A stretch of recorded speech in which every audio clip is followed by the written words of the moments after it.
આપણે આજકાલ એઆઈ વિશે બહુ સાંભળીએ છીએ પણ એની પાછળનું મુખ્ય એન્જિન શું છે એ છે મશીન લર્નિંગ. ચાલો આજે આપણે આ મશીન લર્નિંગના રહસ્યને ખોલીએ અને એને એકદમ સરળ રીતે સમજીએ. તો સૌથી મોટો સવાલ એ છે કે કમ્પ્યુટર્સ દરેક નિયમ આપ્યા વગર જાતે જ કઈ રીતે શીખી જાય છે. આ જ એક કેન્દ્રીય સમસ્યા છે જેનો ઉકેલ મશીન લર્નિંગ આપે છે. આનો ઉકેલ ખરેખર બહુ રસપ્રદ છે. એ છે કે કમ્પ્યુટરને કડક નિયમોથી નહીં પણ ઉદાહરણો દ્વારા શીખવવું, બિલકુલ એક બાળકની જેમ. ચાલો એક ઉદાહરણ લઈએ. વિચારો કે આપણે કોઈ નાના બાળકને હાથથી લખેલા અક્ષરો ઓળખતા શીખવાડી રહ્યા છીએ. શું આપણે એને કોઈ ગણિતના જટિલ સૂત્રો આપીએ છીએ? ના, બિલકુલ નહીં. આપણે એને ઘણા બધા ઉદાહરણો બતાવીએ છીએ. જો આ 2 છે, આ 5 છે, એમ વારંવાર. અને પછી ધીમે ધીમે શું થાય છે, પૂરતા ઉદાહરણો જોયા પછી ભલે ને પછી એ આડા આવડા કે ગંદા અક્ષરે લખેલા હોય, બાળક એની પાછળની પેટર્ન, એનો જે મૂળભૂત આકાર છે એને પકડી લે છે. બસ આ જ તો છે મશીન લર્નિંગનો મૂળભૂત સિદ્ધાંત. અહીંયા પેલું બાળક એટલે આપણું કમ્પ્યુટર મોડલ, અને જે હજારો ઉદાહરણો બતાવ્યા એ છે ડેટા. એ નિયમોથી નથી શીખતું પણ અનુભવથી શીખે છે.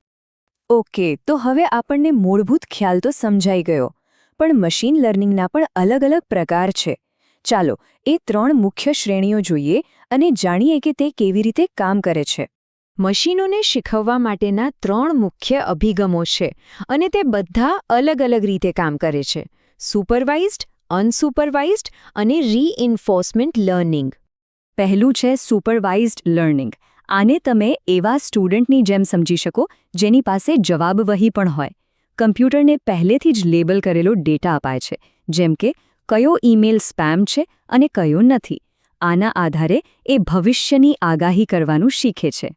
પછી આવે છે અનસુપરવાઇઝ્ડ લર્નિંગ. અહીં મશીન એક જાસૂસની જેમ કામ કરે છે. એની પાસે કોઈ જવાબો નથી. એને બસ ડેટાનો ઢગલો આપી દેવાય છે અને એણે જાતે જ એમાં છુપાયેલી પેટર્ન શોધવાની હોય છે, જેમ કે ગ્રાહકોની ખરીદીની ટેવના આધારે એમના કુદરતી જૂથો કે ક્લસ્ટર્સ શોધવા. અને અંતે રીઇન્ફોર્સમેન્ટ લર્નિંગ. આ તો કરીને શીખવા જેવું છે, બિલકુલ કોઈ પાલતુ પ્રાણીને તાલીમ આપવા જેવું. સાચું કામ કરે તો શાબાશી એટલે કે રિવોર્ડ, અને ખોટું કરે તો પેનલ્ટી. ગેમ રમતી એઆઈ બસ આ જ રીતે લાખો વખત રમીને પોતાની રમતને પરફેક્ટ બનાવે છે. સારું, તો આપણે ઘણું બધું જોયું. ચાલો ફટાફટ આ બધામાંથી જે મુખ્ય મુદ્દા યાદ રાખવાના છે એના પર એક નજર કરી લઈએ. તો યાદ શું રાખવાનું છે?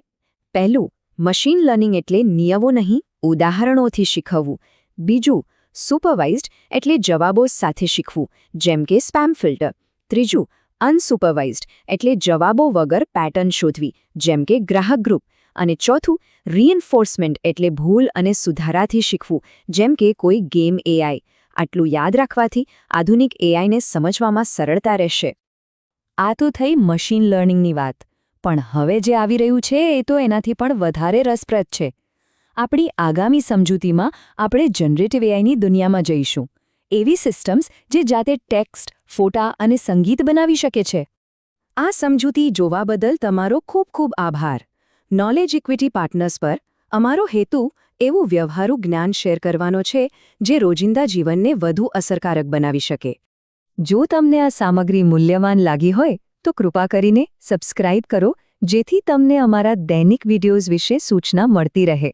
અને આ જ્ઞાનને તમારા પરિવાર અને મિત્રો સાથે શેર કરવાનું ભૂલશો નહીં. ચાલો સાથે મળીને જ્ઞાનની આ શોધને હંમેશા ઊંચી રાખીએ. અને હા, એઆઈની દુનિયા વિશે વધુ જાણવા માટે એપિસોડ 6 જોવાનું ચૂકશો નહીં.